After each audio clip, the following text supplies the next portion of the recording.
anyway, I have my spreadsheet finally done for Abyss of Legends Path 1. So I have the champions I've decided to bring in, all of the champions listed here, and just like a quick rundown of how I set this up. So I literally just Google searched Abyss of Legends Path 1. There's this super awesome Abyss of Legends map that you can find on Reddit. I click it, I open it up, it has all the fights, all the paths, and the node mechanics. I pretty much just short noted the node mechanics here into this column. In this column over here, I have the champions I plan on using. Here I have attrition masteries, whether or not I want them on or off, more commonly known as suicide masteries. And then like any additional notes here that I thought was super relevant. So that said, I have decided to use Symbiote Supreme instead of Doom.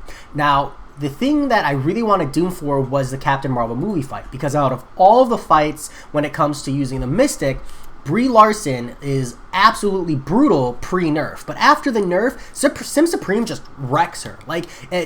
Yes, Doom can totally solo the fight and you save a revive, but Sim Supreme can easily two-shot this Brie Larson as long as you're dodging the special 1 properly, you're baiting the special 2 and using distance to your advantage. And yeah, it might cost me an extra revive or maybe 2 revives or so, but honestly, it's just like Sim Supreme is so much better in other fights, like having Sim Supreme for Medusa or Venom the Duck or Hyperion and the Champion, where like the consistent nullify is so nice and I don't have to worry about like a changed playstyle rotation with the whole special juggling with Dr. Doom. I just rather have Sim Supreme. So yeah, I'm actually like really pumped about that. Huge shout out to Coop for making me like readdress whether or not I thought Doom was the best option here. And like going back and looking, and I did go and look specifically at his Sim Supreme takedown of Brie Larson, where he got a nice solid 2-shot, almost a 1-shot to be honest, but just barely missed it on that 2-shot. I'm like, yeah, definitely going to be using Sim Supreme for Abyss of Legends. I just think he's way better. And then over here, I have in green when I absolutely want to have the attrition masteries on, and I have in yellow because I think that for a lot of these fights, because I'm using Sim Supreme and not using Dr. Doom, I might be able to get away with not having to turn suicides off, attrition masteries off, sorry. And if I can, I'm going to. Even if it costs me, you know, a couple extra 100 units in revives or potions, I just hate turning masteries on and off. It's like the worst part of the game. So if I can dodge that, I totally will. And hey, you know, maybe I'll be the first person to do all of Abyss of Legends without ever changing masteries and being someone who ran attrition masteries. Because I know a lot of people run it without attrition, but I want to see if you can run it with and just kind of suffer through with an extra revive here or there. But I won't find out until the day of, when I can actually do these fights without really spamming special 2 with Sim Supreme, because it's a lot of his damage, but a lot of his damage is also in the form of the constant bleeding and nullifying, and these opponents have a ton of buffs. So if I'm like constantly throwing special 3s out, I'm getting a lot of free nullify damage, I'm going to be constantly bleeding. If I run like 3 or 4 points in deep wounds, I'm really hoping Sim Supreme can pull through with a reasonable amount of damage, that at least for these first 3 fights where I like questionably want to switch, maybe I can cut out like 1 mastery rotation here. Because like if I can break through this Medusa, Mephisto I can totally do with attrition masteries on, and Brie Larson I can definitely do with attrition masteries on, and that means I wouldn't have to change my masteries until like halfway through the run, which would be awesome.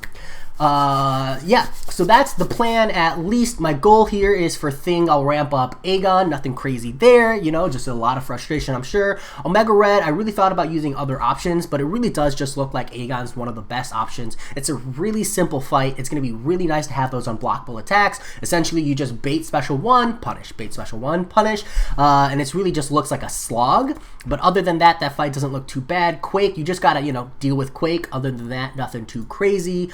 Medusa, I'll be using Sim Supreme, and typically you'd have to worry about like the auto block from Medusa and make sure you're juggling enough staggers on there, but because I'll be using Sim Supreme, essentially once I get to my first special 3 and I'll be running probably 4 points in Mystic Dispersion, it'll be very easy to avoid the auto block from her. Next up is Mephisto, and Mephisto I'll be using Torch with my pre-fight ability. Hopefully I can get a 1-shot there because that'll save me a ton of resources. Otherwise, I'll be pretty stuck going in repeatedly and Yeah, just hoping I reset that pre-fight pretty quick. I did bring my Human Torch up to pre-fight 8, and I'll just like get any kind of chip value I can if I don't end up one-shotting this Mephisto. But it should only take me like 2 or 3 fights to get my pre-fight ability back afterwards. So hopefully that's not a revive sync as long as I do well early on. Next up, we have Brie Larson. I'll be using Sim Supreme here. I honestly think ramping up to a single SP3 is the way to go here. Like if I can use high levels of Mystic Dispersion and like time it right, building up to a special 3 I think would be really, really good because of the nullified damage, also causing the Mystic Energy damage on her, and I think just triggering one set of that would be really, really good. But we'll have to see. I do fully expect to have to use at least 1 or 2 revives on this Brie Larson just to fun and interactive damage. For Ghost, every 10 hits, she'll steal my attack. This is actually good for me. I can just bait the specials and then punish, and I'm absolutely going to want Attrition Masteries on here.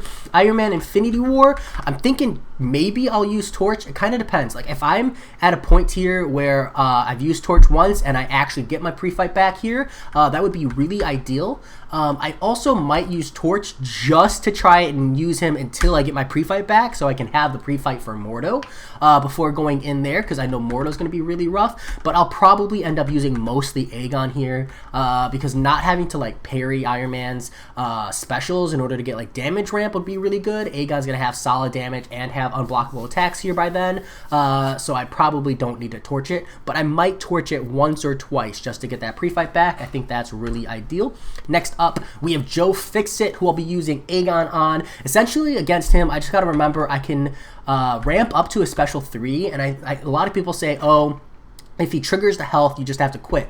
But if he triggers the health as a result of the 10-second gaining buff, if I've got a special 3 stacked up from Aegon, I can throw that and hopefully save some revives. So that's something I'll have to think about as well. Aegon will naturally remove all the debuffs, so I don't have to worry too much about the heavy to remove all debuffs. Essentially here, I'll build up to a special 3. If I see the regen, I'll throw the special 3. If I come out of the special 3 and he's still healing, or essentially I'll come out of the special 3 and I'll instantly pause, and if he's still got the regen, then I'll quit the fight.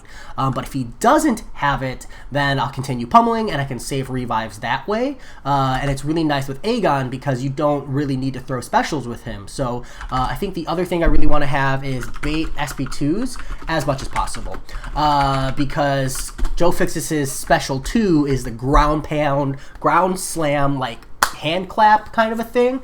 And that'll be really, really good. It's a full physical, so I won't take any chip damage. Next up is Mordo.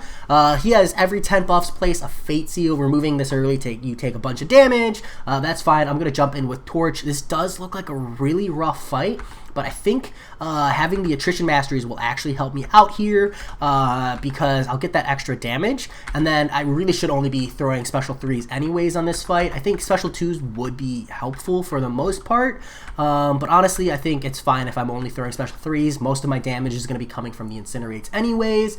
Yeah. Tough fight. We'll see how it goes. Next up is Venom the Duck. He's going to have max persistent charges, and launching his special attacks activates all his buffs, but he will not get regens when he's throwing from his RNA bank, just kind of like passively might get them by luck. So this should be good with Sim Supreme. Same thing. I think if I just use Sim Supreme with only special 3s here, this will be really ideal. Essentially, I can just throw a special 3, punish the Venom the Duck, and then as soon as the Venom the Duck gets more buffs, throw my special 3 again, and keep him permanently debuffed, which is really, really what I want. And I think if I do this as well, I won't have to worry too much about him proccing a regen buff, because I should always have my special 3 active, or at least saved up, so I can just, the instant I see regen, I throw a special 3. I think that's going to be really, really ideal. That way I don't have to worry about like quitting out of the fight as well. Next up is Howard the Duck, who I have to like start by critting and heavying in order to remove 30 buffs before I can even deal any damage. This is going to be a slog.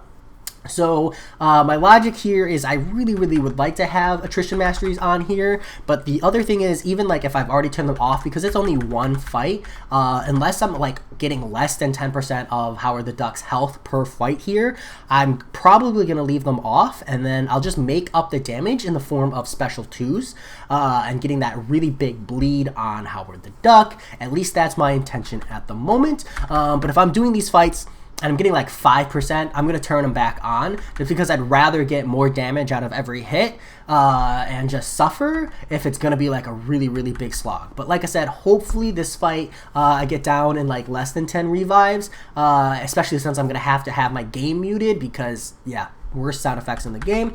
Next up, I have Hyperion. This should be pretty easy to cheese with Sim Supreme. Then I have the Champion. Should be fairly easy to cheese with Sim Supreme. Then we have Cyclops. Now this one I need to practice, but I probably am not going to. But essentially, I just have to parry when he has the green buff, Dex when he has a special buff, and then keep in mind that he gets a bar of power every 10 seconds. Now, part of me is like really questioning. Like, I understand my Aegon's gonna be full ramped up here, so I'll get a lot of damage out of Aegon. But I'm also like, I've never seen anyone torch this fight. And if you're parrying the special 1 repeatedly with torch, that's like a free smolder every 20 seconds.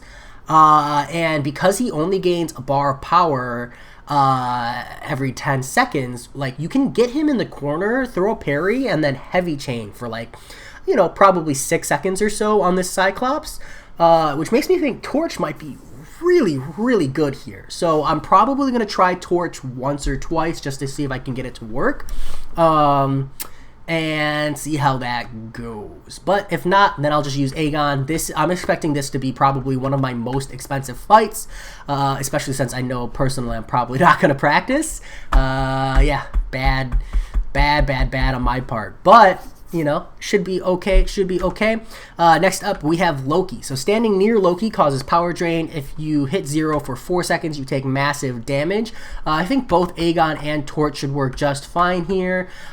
Torch might be better for like great damage, but Aegon having that unblockable attacks should make that easy. I'll just try both and see which one I like more at the time.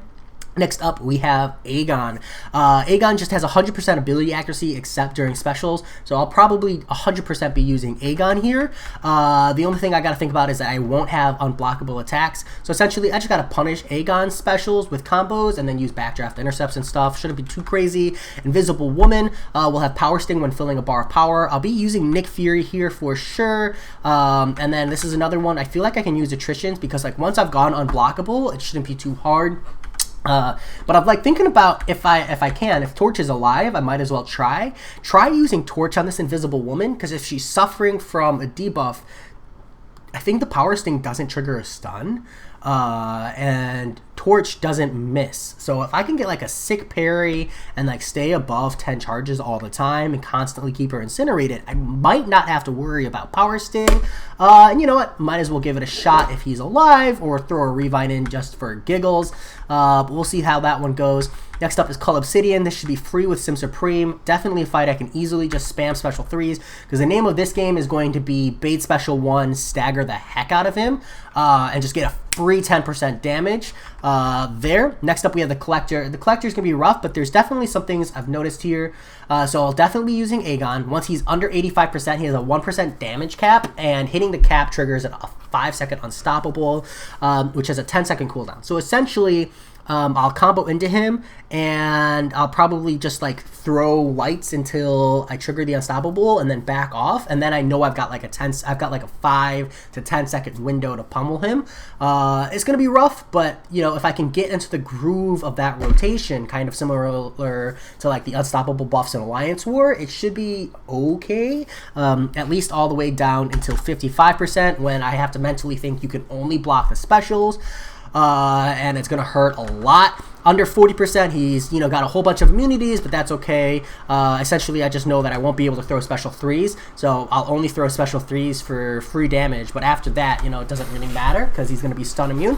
At sub 25%, he gets that periodic unstoppable, which is just total BS, but we'll work with it. And then sub 10, he can just 20 stack KO me if he's hitting me or hitting into my block, but the fights aren't going to be that long regardless, so nothing too crazy there. So yeah, that's my first path. These are my plans. Let me know if you have any comments on these champions, or if you've personally run these fights with attrition masteries on, particularly these yellow ones. If you're looking at these yellow ones, or if you know these green ones and you're like, hey, you don't want them on there for a blank reason, let me know. But particularly these yellow ones, if you've run them with the attrition masteries on with these champions as your options, let me know how it worked for you, because I'm seriously curious whether or not I can get away with doing it. You know, just throwing an extra revive here or there, and just avoiding the whole headache of changing masteries.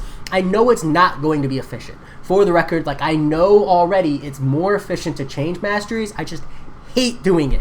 So my plan is to have my masteries set up. I'll flash them at the start of the live stream, and then hopefully never have to change them again. That said, this is my plan. Let me know what y'all think. As always, I hope you enjoyed, and I'll talk to y'all later. Peace.